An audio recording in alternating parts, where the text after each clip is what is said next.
क्या आप भी सोना खरीदने जा रहे हैं? अगर हाँ, तो आप प्लीज ये वीडियो देखिए और देखने के बाद में कुछ जानकारी लीजिए, उसके बाद में ही सोना खरीदिए। क्योंकि बहुत सारे लोकल ज्वेलर्स क्या करते हैं, वो आपको 22 कैरेट, 18 कैरेट, 20 कैरेट का गोल्ड 24 कैरेट के भाव में दे रहे हैं, और आपको जानकारी ना होने की वजह से आप वो 24 कैरेट के भाव में लेकर आ रहे हैं। गोल्ड परचेज करने जा रहे हैं तो आप ये टेबल देखिए, इसमें गोल्ड का कैरेट लिखा है और गोल्ड का कंटेंट मतलब उसकी प्योरिटी कितनी है वो लिखी हुई है, और गोल्ड मैट्रिक मतलब जो BIS हॉलमार्क पे जो नंबर लिखा होता है उसके अकॉर्डिंग गोल्ड की मैट्रिक तय होती है।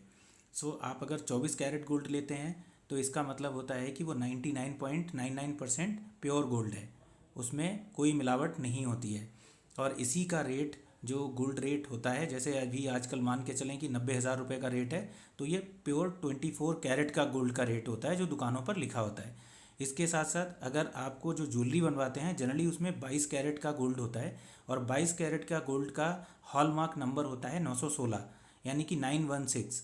वो आपको उस गोल्ड के जो भी आइटम होगा उस पर लिखा होगा, और इसकी प्योरिटी होती है 91.6%। यानी कि जो गोल्ड ले रहे हो आप 22 कैरेट का, तो 22 कैरेट में प्योर गोल्ड नहीं होता है, उसमें सिर्फ 91%, 91.6% ही गोल्ड होता है, और उसका रेट भी उसी तरीके से तय किया जाता है।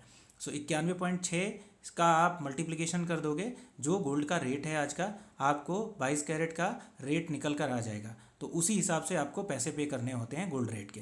ऐसे ही 20 कैरेट, 18 कैरेट सबका अलग अलग नंबर होता है। 20 कैरेट का नंबर 85 है और 18 कैरेट का नंबर 750 है।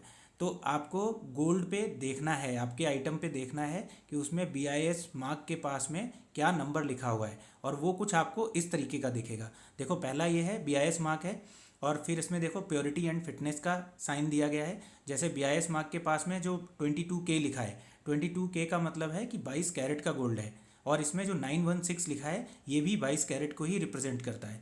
और इसी के साथ में एक 6 डिजिट का यूनिक ID कोड लिखा हुआ है, ये हॉलमार्क का यूनिक ID कोड होता है। इसके साथ साथ में कुछ एक और चीज़ भी हो सकती है, जो आर्टिकल नंबर वगैरह होता है वो भी। तो अगर आप गोल्ड, तो अब आप ये आसानी से पता कर सकते हैं कि गोल्ड के प्योरिटी के हिसाब से आपको कितना पेमेंट करना है।